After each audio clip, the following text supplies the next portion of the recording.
far can we get if we sail a little bit high? North Carolina always has had a reputation for birthing great bluegrass bands.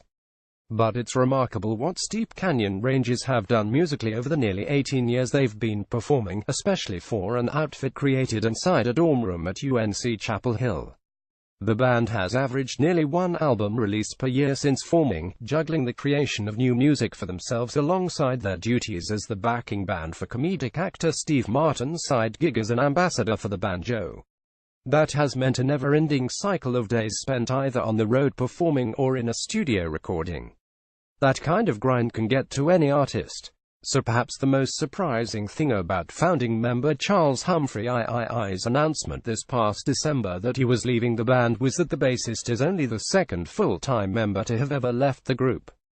Fiddler Lizzie Hamilton's departure occurred more than a decade ago in 2003, advertising era invented by Teeds. With such a recent and sudden shake-up in personnel, it would be normal for fans to wonder if the Rangers, who will be performing 2 nights this weekend at UNC's Memorial Auditorium, have fully adjusted to Humphrey's absence on stage. This will be one of the first performances the group has had since Humphrey's exit. Humphrey and his Songs from the Road band just performed January 5 at Fletcher Opera Theatre in Raleigh. Lead vocalist Woody Platt said Humphrey's decision wasn't as much a shock to those inside the band as to those outside of it. Once you've been around someone nearly every day for almost 20 years, it becomes easy to sense a change in the person's attitude. We are a band of brothers, and we all know each other very well from the years spent traveling the roads, so it wasn't a surprise, Platt said. I honestly think it's a very healthy situation for both Charles and the band. You can begin to read someone's energy after being around them for so long, so our immediate reaction to his leaving was, that feels right, and the right thing for everyone. I respect Charles, and I know he respects us, Platt said. Things just change over time. He's got other musical avenues that helps interested in, so he just wanted to diversify some of his interests. As for Humphrey, he recently told the News Observer before his Raleigh show, "I'm looking forward to blazing some new trails." The Rangers' main interest at the moment is preparing for their 2-night stand on their old stomping grounds of Memorial Auditorium. It's a venue that Platt never would have dreamed of playing as a student, but one he can't help but be audibly excited about. There's a lot of things that you don't expect when you start a band with a bunch of your friends, and you don't suspect this level of success happening when you begin playing together as purely a fun hobby, he said. Our first public gig was at Linda's Bar Grill, Platt said, name-dropping the venerable Franklin Street Burger and Wings joint, not a far walk from Memorial Hall. And if you had ever gone there at the time, you'd never think of it as a music venue. To go from there to now Memorial Hall, it's a pretty amazing feeling, he said. As much as we love Chapel Hill, and our history of beginning the band there, it feels really surreal to be able to headline 2 nights at the largest venue in town. It's an honor, and something we cherish and don't take for granted.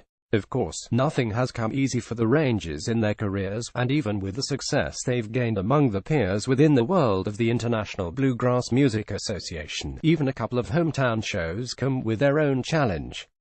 The first night of the Rangers' homecoming will have stiff competition for audience members' attention just down the street. Blue Jam standard bearers Yonder Mountain String Band also take the stage January 12 at the Cat's Cradle in Cabra. On January 18, fellow bluegrass superstars the infamous String Dusters take the stage at Saxapahoe's Haw River Ballroom. It's a return to the Triangle for the String Dusters, who performed at the Wide Open Jam at IBMA's World of Bluegrass this fall. The Rangers have encountered this test for fans' loyalties on the road before, and Platt said he doesn't see it changing anytime soon in today's music environment. It's rare that we go into a major market without finding another band playing the same night that could potentially split the audience, Platt said. We just played in Atlanta a few months ago and found when we got there that there were 10 or 12 Americana acts playing in venues throughout town on the same night. It was incredible. But they don't worry too much about competition. It just comes with the territory that your friends also will be performing that night, sometimes in the same town. We love what we're doing, and we are having enough success to be proud of it and support our families well enough to justify what we're doing, the singer says with a laugh. Of course you're wanting to sell more tickets than them when they are in the same town. It's never been easy, but there have to be an unprecedented number of bluegrass bands out there right now. I'm just proud to be in one of them that is doing well.